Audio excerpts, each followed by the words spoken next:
네, 지난해 말 한일 초계기 갈등부터 해서 문희상 국회의장의 일왕 사과 요구 발언까지 이어지면서 한일 관계가 점차 경색 국면에 접어들고 있습니다. 외교부 출입하는 연장형 기자와 이 뉴스 추적해 보도록 하겠습니다. 연 기자, 예. 문희상 의장이 미국 방문길에 이제 일왕 사과 요구 발언이 기사화돼서 그다음부터 그 여파가 쉽게 지금 가라앉지를 않고 있습니다. 예, 문 의장의 이번 발언이 이렇게 파장이 큰 건 일본의 왕, 일왕을 직접 거론했기 때문입니다. 그렇죠. 이번 문 의장의 일왕 발언 관련 개요를 정리해 보겠습니다. 네. 위안부 피해 할머니 중 한 분인 고 김복동 할머니의 별세 이후에 지난 8일 문 의장이 미국 블룸버그 통신과의 인터뷰에서 아키히토 일왕이 위안부 피해 할머니들에게 사과해야 한다고 말했습니다. 이에 고노 일본 외무상이 이틀 뒤였죠. 지난 10일 2015년 말 한일 간 합의로 위안부 문제는 이미 완전히 해결됐다면서 제대로 알고나 발언하라고 말하면서 갈등에 불을 지폈습니다. 네. 아베 일본 총리도 문 의장의 사죄와 발언 철회를 촉구했습니다. 인터뷰 함께 들어보시죠. 네. これは驚いたところでございます。甚だしく不適切な内容を含むものであり、極めて遺憾であり。 하지만 문 의장은 일본 측의 반응을 일축하면서 합의서 개수와 상관없이 일본 측의 진정한 사과가 나올 때까지, 즉 우리가 용서를 할 때까지 사과를 해야 할 것이라고 말했습니다. 네. 뭐 일본 내에서 일왕의 존재를 모르는 사람은 없습니다만은 아무리 그렇다 하더라도 우리 입장에서 보자면 좀 일본 정부가 매우 과민한 반응을 보이고 있지 않나 이런 분석이 나오고 있지 않습니까?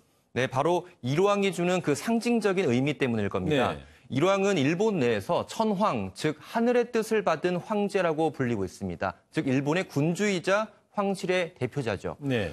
정치적 실권은 없지만 인간 신으로 군림하면서 일본 국민 통합의 상징으로 자리 잡고 있습니다. 현재 125대 일왕인 아키히토 일왕의 아버지는 한반도 식민 통치 절정기 당시 일왕이었던 히로히토입니다. 네. 문 의장도 이를 잘 알고 있기 때문에 전쟁 범죄 주범의 아들인 아키히토 일왕이 피해 할머니들의 손을 잡고 사과하면 문제가 해결될 것이라고 발언했습니다. 그래요. 일본 입장에서는 일본을 건드린 문제를 반한 감정 등의 정치적인 목적으로 악용할 또 소지가 있어 보이기도 하는데, 근데 이렇게 일왕을 직접 언급하면서 한일 양국이 신경전을 벌인 게 이번이 처음은 아니지 않습니까? 네, 그렇습니다. 직설화법 때문에 한일 간의 관계 그 갈등이 좀 골에 깊어졌던 거는 네. 대표적인 사례는요. 바로 김영삼 전 대통령의 버르장머리 발언입니다. 예. 김 전 대통령은 1995년 지금의 광화문 광장 자리에 있던 조선 총독부 건물을 철거했습니다. 그에 이어서 일본의 버르장머리를 기어이 고치고야 말겠다라고 강하게 발언을 한 바가 있습니다.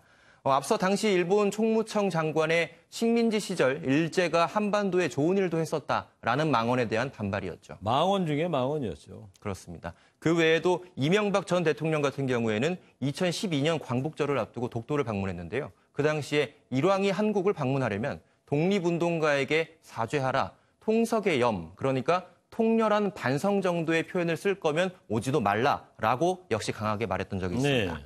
이후에 일본 내에서는 우익단체를 중심으로 반한, 혐한 감정 등이 불거졌고 당시 일본 정치권도 이를 교묘히 이용하면서 정치적인 의도를 또 깔았던 바가 있습니다. 네. 어쨌든 한일 관계가 저렇게 감정적으로 계속 나가는 것이 바람직한 것만은 아닌 것 같은데, 우리 입장에서도 좀 좋을 리가 없을 것 같고요. 현명하게 풀어나갈, 대처해야 할 방법 없을까요? 네, 사실 위안부 피해자들에게 대한 일본 측의 진정성 있는 사과가 그동안 없었다라는 이 문 의장의 발언에 대해서 사실 틀린 부분은 없다라는 평가가 많습니다. 당연하죠. 예, 실제로 2016년 아베 총리는요, 위안부 피해자들에게 사과 편지를 보낼 생각이 이 털끝만큼도 없다라는 발언을 한 적도 있거든요. 예. 하지만 정치 구단으로 평가되는 문 의장이 외교적이라기보다는 이렇게 다소 감정적인 발언을 내놓은 이유가 뭔지를 놓고는 해석이 좀 엇갈리고 있습니다. 네. 일각에서는 방금 말씀드린 것처럼 할 말을 했다라는 평가도 있지만 이 외교 전문가들 사이에서는 다소 비판적인 목소리도 나오고 있습니다. 함께 들어보시죠. 네. 이란까지 끌어들여서 확산시키는 것은 바람직하지는 않다고 봅니다. 지금 이란은 상당히 평화주의자이고 어떤 면에서는 아베 수상과 각을 세우면서까지 이런 헌법 개정 자체에 대해서 그렇게 탐탁치 않게 하는 네, 이 때문에 감정적인 대응보다는 문제 해결을 위해서 다소 차분하고 냉정한 자세가 양국 모두에게 필요하다는 지적입니다. 네, 알겠습니다.